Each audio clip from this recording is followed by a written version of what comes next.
Dear Lord, we really thank you for a beautiful day that we can celebrate the Mother's Day. At this time, wherever we are, we believe that you are present among us. And today we want to gain insight from the Word of God. Guide us, and we ask your Holy Spirit to empower us. In Jesus' name we pray. Amen. When I was a student, I took a class, they call it theodicy. It's basically study about the evil.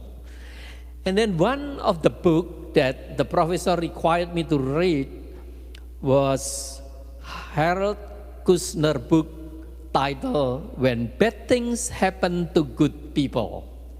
So the book basically was dedicated for his son that died, Aaron, who died at the age of 14 in 1977 of the incurable genetic disease, we call it progeria, so basically fast aging kind of disease. And Rabbi Kushner's book was New York Times bestseller for many months in the nonfiction category at that time. So, and today, I would like to reflect seeing how when Harold Kushner confronted with disappointment in life, with grieving, with situation that beyond our control in life. And here in the Bible, as I read in light of the Mother's Day, I saw three different women that confronted with a situation that beyond their control. And we would like to reflect their spirituality, the growing, the struggle in the midst of the famine at that time.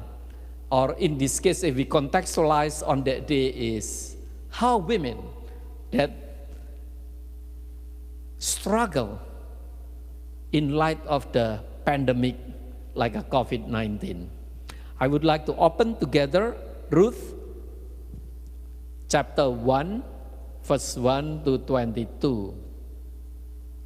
Ruth chapter 1, beginning verse 1 and continue until the end. So Naomi loses her husband and sons. In the days when the judges ruled, there was a famine in the land. So a man from Bethlehem in Judea, together with his wife and 2 sons, went to live for a while in country of Moab. The man's name was Elimelech, his wife's name was Naomi, and the name of his 2 sons were Mahlon and Chilion.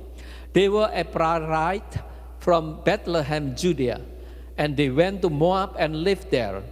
Now Elimelech, Naomi's husband, died, and she was left with her 2 sons. They married Moabite men, the one named Orpah and the other Ruth. After they had lived up there about 10 years, both Mahlon and Chilion also died. And Naomi was left without her 2 sons and her husband. Can you imagine if you have a pandemic like right now? So you try to save your life, a family with the 2 sons and 4 people when 3 men going to other country. And in fact, if you studied about Moab, Moab is basically enemy of the Israel. In fact, one time God said that don't do anything friendship treaty with them because they are our enemy. Yeah? So, in other words, that they have, because of situation, they have to move away from their hometown into a foreign country, in fact, enemy's country. But end up 10 years later, all men died and left 3 women. So here is verse 6. When Naomi heard in Moab that the Lord had come to the aid of his people by providing food for them, she and her daughters-in-law prepared to return home from there. With her daughters-in-law, she left the place where she had been living and set out on the road that would take them back to the land of Judah. Then Naomi said to her two daughters-in-law, "Go back, each of you, to your mother's home. May the Lord show your kindness as you have shown kindness to your dead husband and to me. May the Lord grant thee each of you will find rest in the home of another husband." Then she kissed them goodbye, and they wept aloud and said to her, "We will go back with you to your people." But Naomi said, "Return home, my daughters. Why would you come with me? Am I going to have any more sons who could become your husband? Return home, my daughters. I am too old to have another husband. Even if I thought there was still hope for me, even if I had a husband tonight and then give birth to son, would you wait until they grew up? Would you remain unmarried for them? No, my daughters, it is more bitter for me than for you, because the Lord's hand has turned against me." At this they wept aloud again. Then Orpah kissed her mother-in-law goodbye, but Ruth clung to her. "Look," said Naomi, "your sister-in-law is going back to her people and her God. Go back with her." But Ruth replied, "Don't urge me to leave you or to turn back from you. Where you go, I will go, and where you stay, I will stay. Your people will be my people, and your God my God. Where you die, I will die, and there I will be buried. May the Lord deal with me, be it ever so severely, if even death separate you and me." When Naomi realized that Ruth was determined to go with her, she stopped urging her. So here is the story of the family. On the first one, we talk about famine in Bethlehem. Almost the situation related well with our situation now. Pandemic. So in the days when the judges ruled, there is a famine on that time. You can imagine that if there is a pandemic, and the only way to escape the pandemic of famine at that time is to escape, to look for food. So we have to immigrate. That's what the situation is. People move from place to place because they seek opportunity. But at another time, maybe because of necessity. Right now we are locked down. Rather than moving, we are locked at home because of necessity. Necessity. We cannot have a normal life anymore. So, and come with that situation, you can imagine that Naomi and the family become immigrant, experience many different levels of stressor, suffering in physically, emotionally, psychologically. You can imagine that on the physical level, live in a poverty due to famine. She lost her husband, her two sons. The whole, almost his family of origin was lost because of famine. How many of us experience that? At this very moment. I pray every day. Those that right now you are alone at home. Those that lost your job. All of us experience in some way physical stressor. We loss of intimacy, loss of relationship. I can see in our congregation how many people longing the day that we can gather together, hugging each other, eating together. We lost the physical intimacy, friendship, kindness. Today, the U.S. economy lost 20.5 million jobs in April. And the unemployment rate soared to almost 15%. That's in April. But today, the real unemployment rate soared past 20%. 1 every 5 people in the United States has no job and stay home maybe. We lost 26.5 million jobs.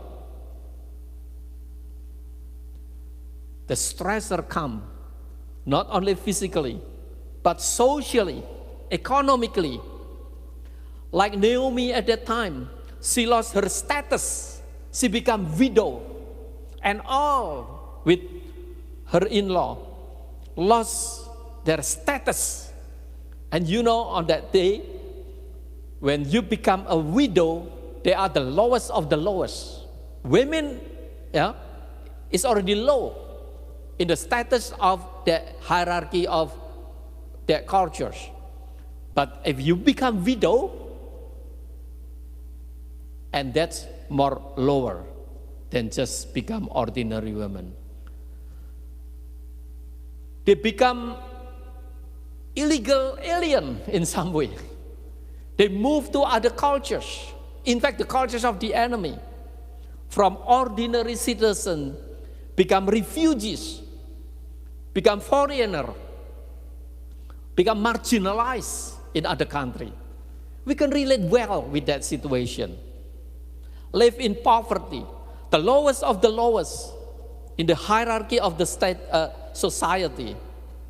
She lost all of her privilege as an ordinary citizen. She lost her social security, her identity as a wife, a mother, a respectful citizen. And that's bring psychological stressor, spiritual in fact. That is why no wonder he said that in Ruth chapter 12, verse 1, verse 12. Return home, my daughter. I am too old to have another husband. Even if I thought there was still hope for me. Even if I had a husband tonight and then gave birth to son, would you wait until they grew up? Would you remain unmarried for them?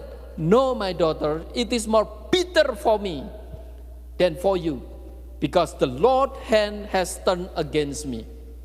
She experienced bitterness because that tradition, when somebody married and then the husband died, they will get married with the sibling.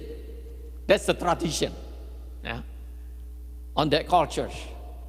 That is why Naomi said, or you wait for me, even if I today get husband and get children, you need to wait for my son or to grown up before I remarried with you, before I get married with you. That's the tradition at the time. So, in other words, that she experienced psychological and spiritual stressor. That is why he said, the Lord's hand has turned against me. How many of us, at this very moment, questioning about the life itself, questioning about why God, if you are powerful enough, if you are good God, why you create a virus that come into our system and make life miserable than only just one person, but the whole world? I cannot understand that. That's a scream of the stressor on the physical level, social level, psychological level, and the ultimate one is questioning the Creator itself, the spiritual level. But today we can see 3 women experience loss, suffering, stressor, lost all their men due to circumstances that beyond their control. And they cope, and they try to survive, and they try to respond.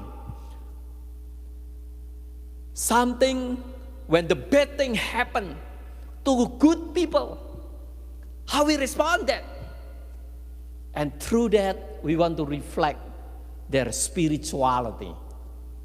That maybe we can learn the spirituality of 3 women in the midst of pandemic, famine, circumstances that we cannot control as a human being. When bad things happen to good women, the problem of evil, basically. We will study here how, when we confronted with evil, question the essence of life itself, something beyond our control. The question of spirituality, how we relate with God. The first one, I can see the spirituality that represented by Orpah. Verse 14, she said, "At this they wept aloud again. Then Orpah kisses her mother-in-law goodbye, but Ruth clung to her."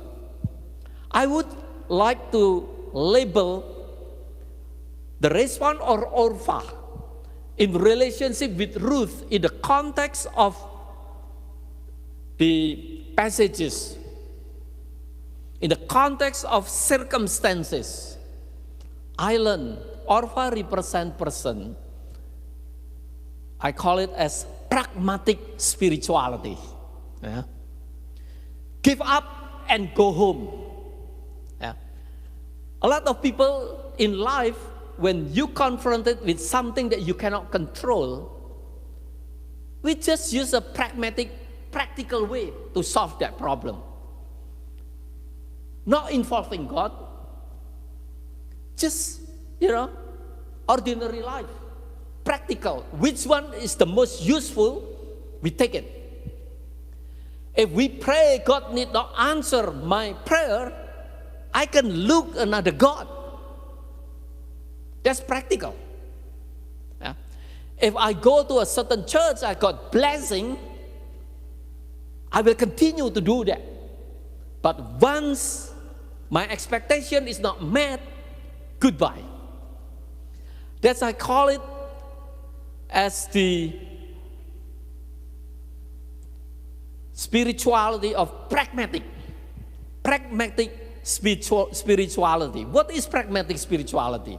Oxford Dictionary, for instance, defines pragmatic philosophy as an approach that assesses the truth of meaning of life or theories or belief in terms of the success of their practical application. Health and wealth gospel, that's another example. If God can heal me, mean God powerful. If doesn't, go. The more you are spiritual, the more blessing you got, the more richer you are. Because God is very practical God. Mostly in a folk religion, people deal with the beginning of spirituality just for the focusing on their necessary need, everyday need. Yeah. If I follow God, I would like, as a businessman, I would like to know whether God can help me to predict and help me in my business so I can get more money. Yeah. Practical. If doesn't work, I go to another God.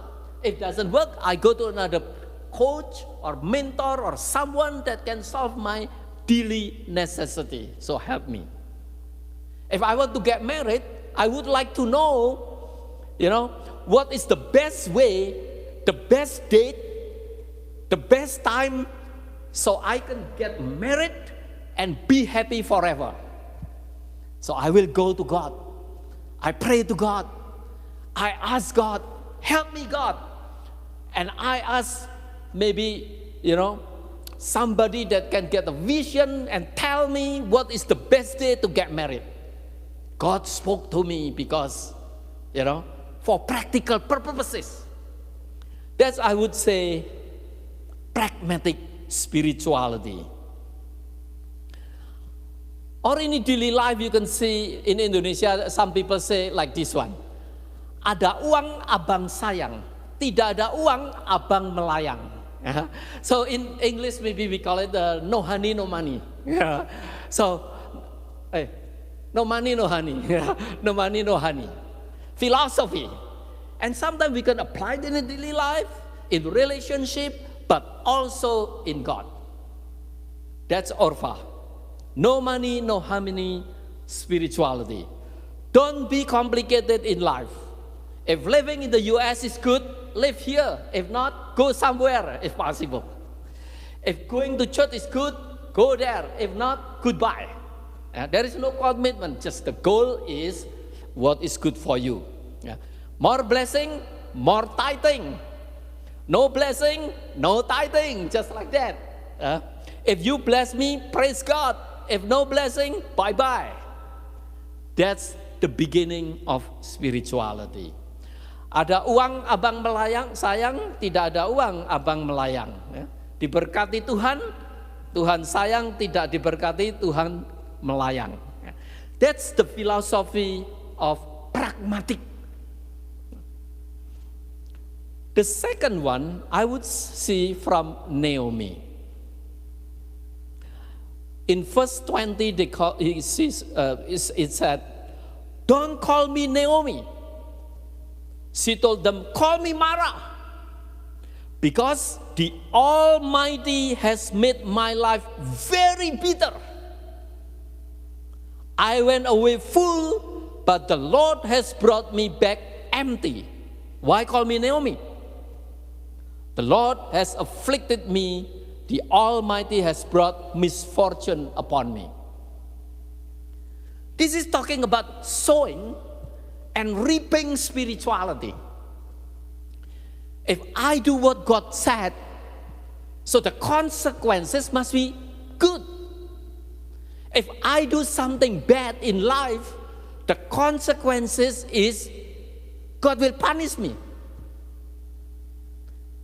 Don't call me Naomi. In other religion, we call it the law of karma. The law of karma. The cause and effect in life. Everything have a cause and effect. Why are you become bigger? Because God punished me. Maybe something wrong with me. So, God will bless. God does not make one suffer for no reason, nor does He make one happy for no reason. God is a God of justice, fair, and give you exactly what you deserve. So Naomi become bitter and ask a question: Why God? Why God?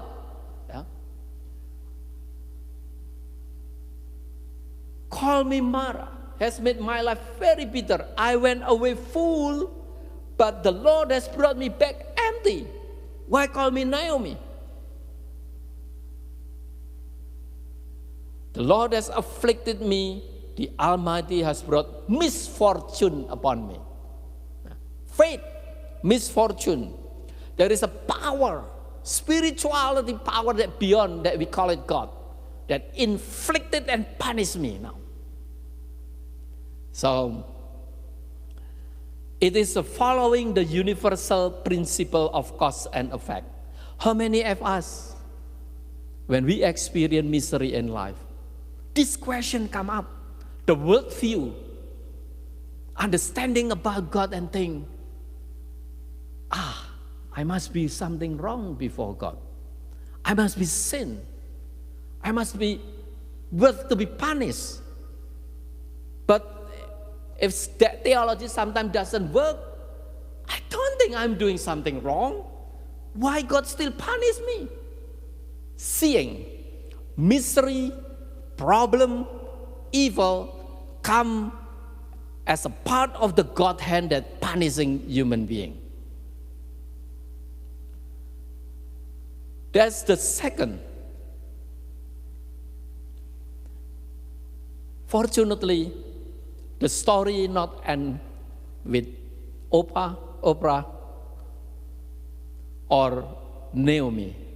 But there is a one woman here. We call it Ruth. We can see on chapter 6, verse 16 and 17. Look, said Naomi, start 15. Your sister-in-law is going back to her people and her God. Just go back, everybody. Go back with her. That Naomi asked and pushed her. But Ruth replied. She has a choice here. But how she replied?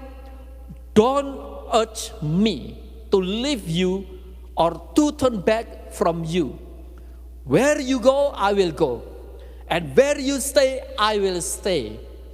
Your people will be my people. And your God, my God. Where you die, I will die. And there I will be buried. May the Lord deal with me, be it ever so severely, if even death separate you and me. When Naomi realized that Ruth was determined to go with her, she stopped urging her. This is, I call it, authentic spirituality. Ruth even confronted with the situation that beyond her control, but she still understands. I still have a control over my life. I still have a freedom. I still have a choice. And in that difficult circumstances, Ruth from Moab, not from Israel, chose to follow God. That's an authentic spirituality. She demonstrated her courage to be a sojourner, immigrant, life as a sojourner in this life, living in this pandemic, even in uncertain world. We don't questioning about the justice of God, whether God able to save us or not. It doesn't matter. But the matter is, I chose my stand. I chose my course. I chose to follow you. That's what authentic spirituality. Not depend on the circumstances, whether good or not good. Not depend the law of karma or sowing or reaping. When I give it to God, I devote it to God, this is my choice, my commitment, regardless the circumstances. I think you can see the characteristic of the person that have a authentic spirituality. I think the first one is commitment. In this situation, wherever you are, whatever your circumstances, I believe that every person have a commitment, have a certain value that you dare upon it, you hold it. You are an employee, even in a difficult situation, be committed. That's authentic spirituality. Do your best even in a difficult situation. Her commitment and faith, like Ruth, was not depending on situation, suffering, or any other circumstances. Her commitment comes from her free will. I chose it because I want to choose it. That's human being. That's authentic. We are created by God not like a machine or toys that can be automatically like AI programmed. But we have a free will. We chose because we want to. She demonstrated that God created us in His image. In His image, she demonstrated that she can exercise her ultimate free will. God first, even though God does not give her anything. She still made her decision to follow God. The God of her nation, enemy in fact. The God that abandoned her nation and punished her for the 10th generation. If you study about Moab and relationship with Israel, that was punished for 10 generation. The curse, God that cursing, using maybe the prophet or the writer of Israel, using the name of God to curse this nation, 10 generation. But still, Ruth chose God. The God that abandoned her nation and punished her for the 10th generation. Even in light of this background, Ruth chose to follow him. This is the act of courage, commitment, demonstrate the ultimate exercise of the existentialist of the human being, free will. Orpah, Ruth. Like Orpah, Ruth can choose to leave Naomi and return home to stay at her mother's land. But she chose to follow Naomi to the foreign land and follow God. Even she doesn't know what will happen in the future. So not only the first characteristic that I can see, commitment, courage. The second one is persistent. Persistent. If you read the story of Ruth, for instance, chapter 2, verse 5, Boaz as overseer of his harvester, who does that young woman belong to? The overseer replied, she is the Moabite who came back from Moab with Naomi. She said, please let me glean and gather among the sheaves behind the harvesters. She came into the field and has remained here from morning till now, except for a short rest in the shelter, in the foreign land. The most marginalized woman. And she got a job. She not become bitter, but work persistently. Hard worker. Brothers and sisters, wherever you are, I know this is a very difficult time. Not only we need to commit whatever value that you believe. The second thing is be persistent. Don't give up. Have a hope. Be persistent. A lot of people seeing, successful person and just adore that. But here is a many different story to show how successful person pay with their persistence. Walt Disney was fired by a newspaper editor for lack of ideas. Can you imagine that? Walt Disney, in the beginning of his career, was rejected, and the reason because you are lack of ideas. That's Walt Disney. Walt also went bankrupt several times before he built Disneyland today. You're talking about basketball, Michael Jordan, perhaps the greatest basketball player of all time, did not make his high school basketball team at his sophomore year.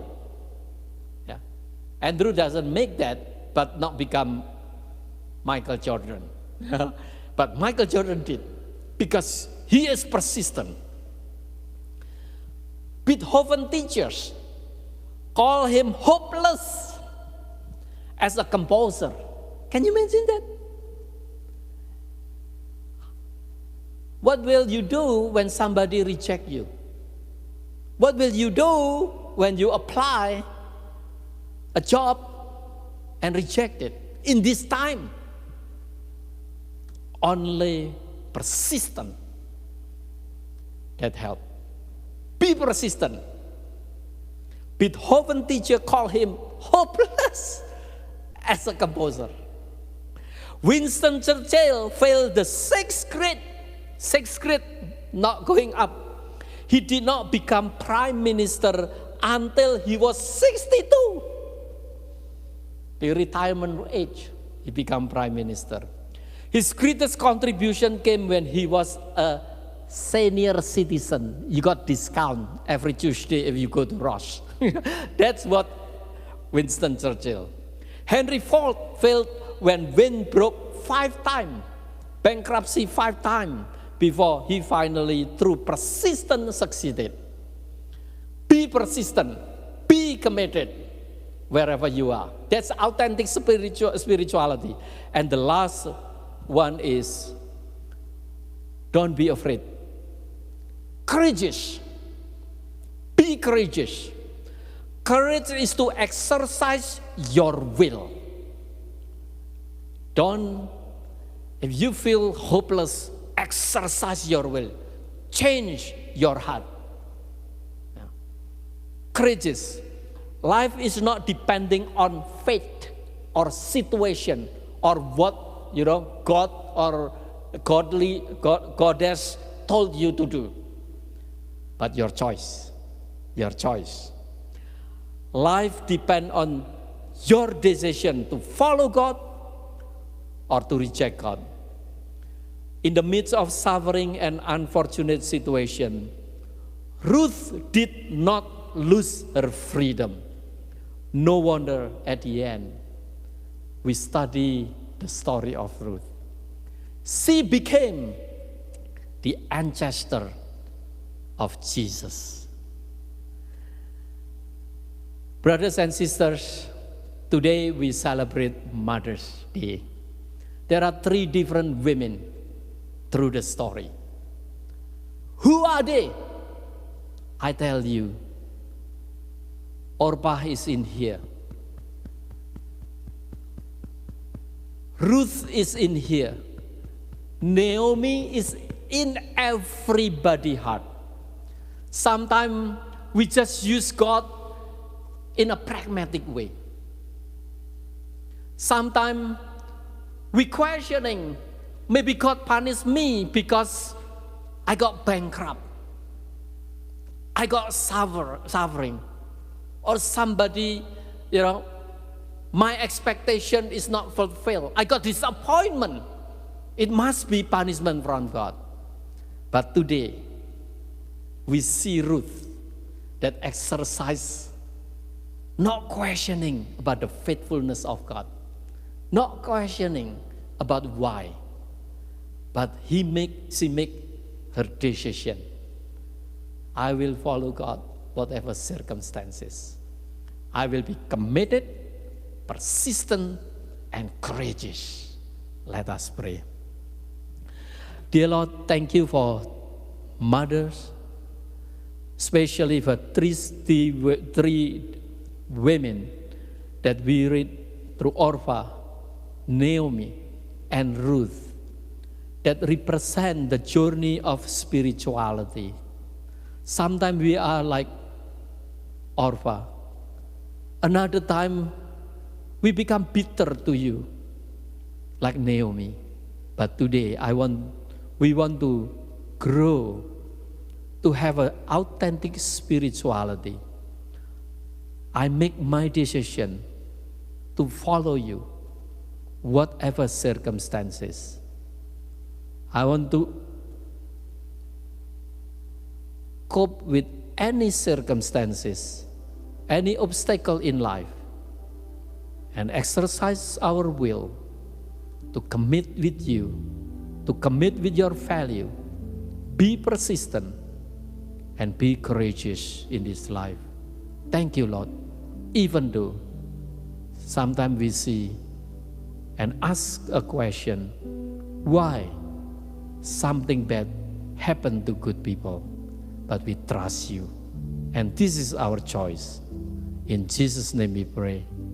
Amen. Amen.